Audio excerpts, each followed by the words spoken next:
ప్రతిరోజు 1,70,00,000 వ్యూస్ తో తెలుగు వాళ్ళున్న ప్రతి చోటికి దూసుకుపోతున్న ఆదాన్ నెట్వర్క్ లో మీ బ్రాండ్స్ ని మీ వ్యాపారాన్ని ప్రమోట్ చేసుకోవాలనుకుంటున్నారా? అయితే కింద ఉన్న నంబర్ కి కాల్ చేయండి.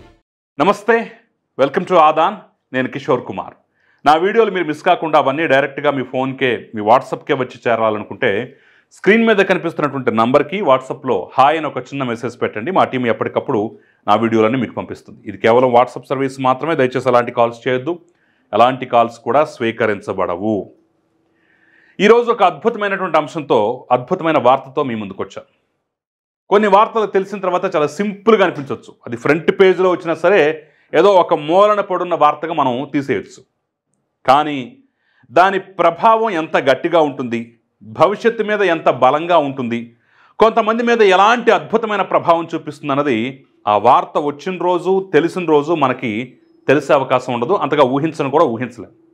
కానీ కొంతమంది మాత్రం ఖచ్చితంగా దీని ఎఫెక్ట్ ఉంటుందని చెప్పేసి ముందుగానే ఊహిస్తారు. దాని గురించి, దాని పరిణామాల గురించి ముందుగానే విశ్లేషిస్తారు. సాధారణ వార్తలాగా కనిపిస్తున్నా దీని ఎఫెక్ట్ గట్టిగా ఉండబోతుందని చెప్పేసి ముందుగానే వాళ్ళకి తెలుస్తుంది. సో డైరెక్ట్గా పాయింట్కి వస్తే ఏంటా వార్త, దాని పరిస్థితుల పరిణామాలు ఏ విధంగా ఉండబోతున్నాయి అనేది ఆ వార్త చూపించి మరి మీకు ఎక్స్ప్లెయిన్ చేసే ప్రయత్నం చేస్తాం. ఒక్కసారి నేను చెప్పినటువంటి ఇంట్రోలో చెప్పినటువంటి ఆ వార్త అంటే ఒకసారి మీరే చూడండి.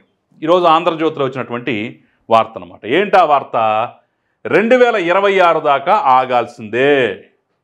ఎందుకు ఆగాలి? డీలిమిటేషన్ కోసం. రాత్రికి రాత్రే డీలిమిటేషన్ చేయలేం. వచ్చే ఏడాది జనాభా లెక్కల వరకు వేచి చూడాలి. నియోజకవర్గాల పునర్విభజనపై సుప్రీంలో వాదనలు. కశ్మీర్ లాగానే ఏపీ, తెలంగాణలోనూ అసెంబ్లీ సీట్లు పెంచాలి. 2022 నాటి పిటిషన్పై తీర్పు రిజర్వ్ చేసిన ధర్మాసనం.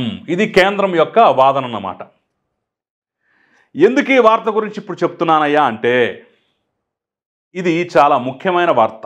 ఆంధ్ర రాష్ట్రం యొక్క, ఆంధ్రప్రదేశ్ భవిష్యత్తు మీద ఖచ్చితంగా ప్రభావం చూపించే వార్త. ఆంధ్రప్రదేశ్ రాజకీయాల మీద ఖచ్చితంగా ప్రభావం చూపించే వార్త. ముఖ్యంగా జగన్మోహన్ రెడ్డికి నిరాశ కలిగించే వార్త. ఒక రకంగా గట్టి దెబ్బ లాంటి వార్త అనమాట. ఎందుకు ఆ మాట చెప్తున్నానంటే, ఆయన రెండు విషయాల మీద ఎక్కువగా ఆశలు పెట్టుకున్నాడు. నంబర్ 1 నియోజకవర్గాల పునర్విభజన, నంబర్ 2 జమిలి ఎన్నికలు. ఈ వార్తలోనే 2 అంశాలు కూడా ఇమిడి ఉన్నాయి. ఒక రకంగా చెప్పాలంటే ఈ ఒక్క వార్తలో ఆయన 2 ఆశల మీద ఒక బకెట్టు నీళ్లు తీసుకొచ్చి అలా విసిరి కొట్టినంత పని అయిందన్నమాట. ఆయన నీరుగారిపోయేటటువంటి పరిస్థితి, నిరాశపడేటటువంటి పరిస్థితి. ఏం చెప్పారు? నియోజకవర్గాల పునర్విభజన అనేది రాత్రికి రాత్రి చేయలేం, 2026 వరకు ఆగాల్సిందే అని చెప్పేసి అయితే చాలా స్పష్టంగా చెప్పేశారు. అంటే డీలిమిటేషన్ జరుగుతుంది, 2026 వరకు ఆగాలంటే ఈయన కోరుకున్నట్టుగా రాత్రికి రాత్రే జమిలి ఎన్నికలు వచ్చి పడే అవకాశం లేదు అనేది చాలా స్పష్టంగా తెలుస్తోంది కదా. ఎస్, అది ఎలాగో కూడా చెప్తాను. ఆయన 2 ఆశలు ఏ విధంగా నీరుగారిపోయాయి, ఎలా భవిష్యత్తు మీద ప్రభావం కూడా చెప్పే ప్రయత్నం చేస్తాం. ఒకసారి మనం చూసినట్లయితే డీలిమిటేషన్ అంటే ఏం చేస్తారు అనేది ఒకసారి మనం చూద్దాం. ఆంధ్రప్రదేశ్లో ప్రస్తుతం ఉన్నటువంటి అసెంబ్లీ సీట్లు 175. సో నియోజకవర్గాల పునర్విభజన జరిగితే పెరగబోయే సీట్లు ఇంకో 50 ఉంటాయి. అంటే 2 కలుపుకుంటే మొత్తంగా 225 సీట్లు అవుతాయి.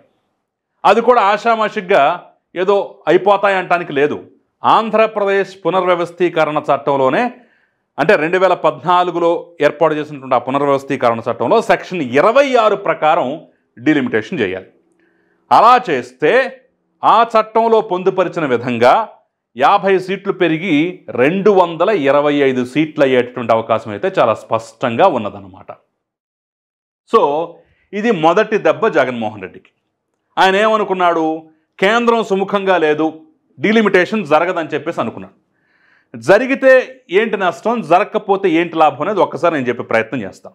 జరిగితే ఏంటి నష్టం అంటే 175 సీట్లు ఉన్నాయి, అవి 50 సీట్లకి ఇంకా ఎక్స్ట్రాగా పెరిగాయి, ఇంకో 50 సీట్లు పెరిగాయి, మొత్తం 225 సీట్లు అవుతాయి. 225 సీట్లు అయ్యిందనుకోండి, పొత్తు చాలా బలంగా ఉంటుంది. పొత్తు కంటిన్యూ అయ్యే ఛాన్స్ అయితే ఉంటుంది. ఎందుకంటారా? ఇప్పుడు జనసేనకి 21-21 స్ట్రైక్ రేట్ ఉంది, 100%. ఈ పొత్తు వల్ల 10 సీట్లు తీసుకున్నటువంటి బీజేపీ కూడా 8 సీట్లు గెలిచేసింది. దాదాపు 93-94% స్ట్రైక్ రేట్ తోటి తెలుగుదేశం పార్టీ కూడా ఉంది. ఇదే ఈక్వేషన్ ప్రకారం నెక్స్ట్ ఎన్నికలకు పెడితే ఈ 175 సీట్లలో ప్రతి ఒక్కళ్ళు మాకెక్కువ కావాలంటే మాకెక్కువ కావాలంటారు. నేను 21 సీట్లు గెలిచాను, ఈసారి ఖచ్చితంగా నాకు ఇంతకన్నా ఎక్కువ సీట్లు కావాలని చెప్పేసి జనసేన డిమాండ్ చేస్తాయి. అయ్యా మొన్న మేము 8 సీట్లు గెలిచేసాము, మాకు కూడా అంతకన్నా ఎక్కువ సీట్లు కావాలని అంటే మన తీసుకున్న 10 కన్నా ఎక్కువ సీట్లు కావాలని చెప్పేసి బీజేపీ డిమాండ్ చేస్తాయి. మేమేమైనా తక్కువ తిన్నామా? మేము కూడా ఎక్కువ సంఖ్యలో గెలిచాం కదా, ఏదో అక్కడక్కడ కొన్ని బలం లేని రాయలసీమలో కొన్ని సీట్లు తప్ప మ్యాక్సిమం మేము కూడా గెలిచాం కదా, మరి మేమేమైనా తక్కువ తిన్నామా? ఇన్నాళ్ళు పరిపాలించిన మరి మాకు తక్కువ పడాలా, మేమే త్యాగం చేయాలని చెప్పేసి టీడీపీ కూడా బలంగా వాదిస్తుంది. ముగ్గురు కొట్టుకుంటారన్నమాట. 175 సీట్లే ఉంటే ముగ్గురు కొట్టుకొని చీలికల పీలికలు అయ్యేట్టిన అవకాశం ఉంటుంది. జగన్మోహన్ రెడ్డి యొక్క ఆలోచన ఆశ కూడా అదే. ఈ యొక్క డీలిమిటేషన్ జరగకపోతే, నియోజకవర్గాల సంఖ్య పెరగకపోతే ప్రశాంతంగా నేను ఎలాగో నాతో ఎవరు పొత్తు పెట్టుకోరు, నేను ఎవరితో పొత్తు పెట్టుకోను, 175లో నేను పార్టిసిపేట్ చేస్తాను, వాళ్ళు ముగ్గురు పొత్తులో ఉన్నారు కాబట్టి నాకెక్కువ కావాలంటే నాకెక్కువ, నాకెక్కువ కావాలంటే నాకెక్కువ అని ముగ్గురు కొట్టుకుంటారు. ఎన్నికల నాటికి పొత్తు చీలికలు పీలికలు అయిపోయి ఎవరి దారిన వాళ్ళు పోతారు. హ్యాపీగా మనం రావచ్చు, గెలిచేయచ్చు అనేది ఆయన ఆలోచన. కానీ ఇప్పుడు పిడుగులాగా 26 వరకు వేచి చూడాల్సిందే, మేము ఇప్పట్లో చేయలేము అంటే మొదటి దెబ్బ ఏంటి? డీలిమిటేషన్ జరుగుతుందని. డీలిమిటేషన్ జరిగితే ఏం జరుగుతుంది? 175 కాస్త 225 అయితే, 225 అయిందంటే అప్పుడు జనసేనకి తగినన్ని సీట్లు రావచ్చు, బీజేపీకి తగినన్ని సీట్లు రావచ్చు. గౌరవప్రదమైన స్కోరు ఎలాగూ తెలుగుదేశం పార్టీ దగ్గర కూడా ఉంటుంది. ఇది పొత్తును అంటిపెట్టుకునటానికి, పొత్తును కాపాడటానికి, సరే ఒకళ్ళు మెట్టు దిగినా ఒకళ్ళు మెట్టు ఎక్కినా ఏం జరిగినా సరే మొత్తానికైతే పొత్తు అలా కంటిన్యూ కావటానికి ఆస్కారం అవకాశం ఉంటుంది. ఎందుకంటే సీట్లు పెరిగాయి, ఇతోధికంగా సంఖ్య, అంటే మనం పంచుకోవడానికి ఎక్స్ట్రాగా ఇంకో 50 సీట్లు వచ్చాయంటే ఆలోచిస్తారు కదా. ఎక్కువ తక్కువలు ఎవరికి ఒకళ్ళకి ఎక్కువ పడ్డా ఒకళ్ళు తక్కువ పడ్డా ఇప్పుడు పోటీ చేసిన దాని మీద కూడా ఇంకా బెటర్ సంఖ్య తెచ్చుకోవచ్చు అని చెప్పేసి ఆలోచిస్తారు కదా. మరొకసారి అధికారంలోకి రావచ్చని ఆలోచిస్తారు కదా. ఆ ఆలోచనే వాళ్ళని కలిపుంచుతుంది. వాళ్ళని కలిపుంచితే జగన్మోహన్ రెడ్డికి దెబ్బ పడుతుంది. అర్థమైంది కదా. డిలిమిటేషన్ జరగకూడదని చెప్పేసి జగన్మోహన్ రెడ్డి ఎందుకు కోరుకుంటున్నాడు? 175 ఉంటే కొట్టుకు చస్తారు, అదే 225 ఉంటే ఆగి ఆలోచిస్తారు, కాస్త అటు ఇటుగా సీట్లు పంచుకుంటారు. ఎందుకంటే ఎక్స్ట్రా 50 సీట్లు వస్తున్నాయి కాబట్టి పంచుకుంటారు, ఎన్నికలకు పోతారు, మరొక్క దఫా కూడా పొత్తు కంటిన్యూ అవుద్ది. నష్టం మనకే అని చెప్పేసి ఆయన యొక్క బాధ. అలా చేయకుండా ఉండటానికి వీలుందా అంటే లేదు. ఆంధ్రప్రదేశ్ పునర్వ్యవస్థీకరణ 2014లో సెక్షన్ 26 ప్రకారం ఖచ్చితంగా చేసి తీరాల్సిందే.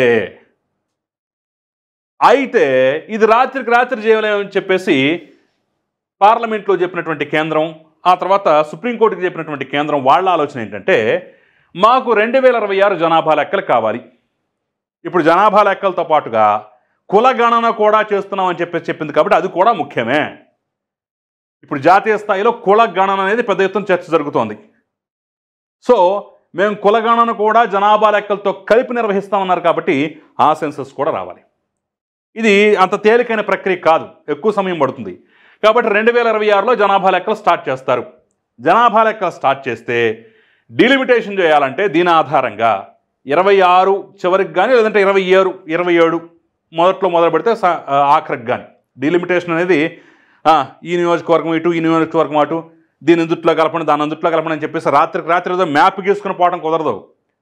దానికి ఒక కమిటీ వేయాలి, వాళ్ళ రాష్ట్రంలో పర్యటించాలి, వాళ్ళ లెక్కలు తీసుకోవాలి, వాళ్ళంతా ఆ యొక్క భౌగోళిక స్వరూపాన్ని అర్థం చేసుకోవాలి, దాన్ని బట్టి తీసివేతలు కూడికలు ఇవన్నీ మిక్స్ చేసుకోవాలి, అప్పుడు ఒక సమగ్రమైనటువంటి రూపం తీసుకురావాలి.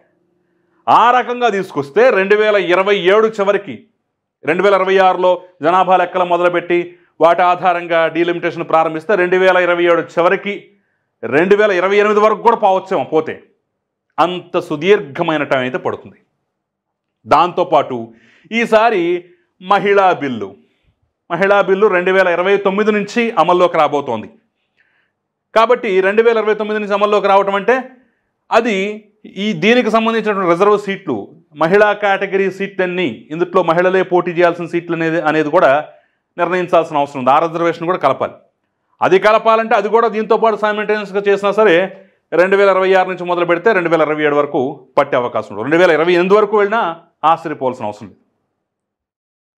ఈ లెక్కన చూసుకుంటే డీలిమిటేషను, మహిళా రిజర్వ్ సీట్లు, అంతకన్నా ముందు జనాభా లెక్కలు, ఇవన్నీ కలగలిపి ఎన్నికల కోసం మధ్యలో 1 సంవత్సరం టైం కావాలి కాబట్టి అస్త్రశస్త్రాలు రెడీ చేసుకోవడానికి, కొత్త పొత్తులు ఎత్తులు ఇవన్నీ చేసుకోవడానికి మధ్యలో 1 సంవత్సరం టైం విడిచిపెట్టినా సరే వచ్చే 2029 ఎన్నికలు తప్ప ఈ మధ్యలో ఎన్నికలు జరిగేటటువంటి ఛాన్స్ అయితే లేదు. 26 జనాభా లెక్కలు, 27 డీలిమిటేషన్ అనుకుందాం, 27లో కానీ 28లో కానీ మహిళా సీట్లు, ఈ గొడవ, ఈ కథాకమం విషయం అనుకుందాం. ఆ తర్వాత ఎన్నికల కోసం సన్నద్ధం కావడానికి ఇంకొక సంవత్సరం.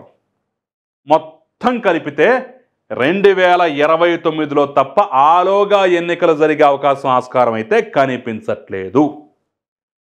సో డీలిమిటేషన్ జరగకూడదు అన్నటువంటి మొదటి కోరిక పాయే. జమిలి ఎన్నికలు రావాలి, తొందరగా ఎన్నికలు పెట్టాలి, వచ్చే 2 ఏళ్లలో జమిలి ఎన్నికలు వస్తే నేను మళ్ళీ పార్టిసిపేట్ చేసే ఎన్నికల్లో హ్యాపీగా సీఎం సీట్లో కూర్చోవాలనేటువంటి రెండో కోరిక పాయే.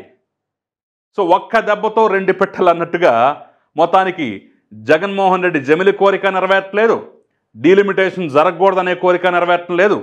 కాబట్టి ముందుంది ముసళ్ళ పండగ అన్నట్టుగా, ముందుందంతా ఇక చీకటి రోజులు అన్నట్టుగా నైరాశ్యంలోకి పడిపోవటం అయితే ఖాయం.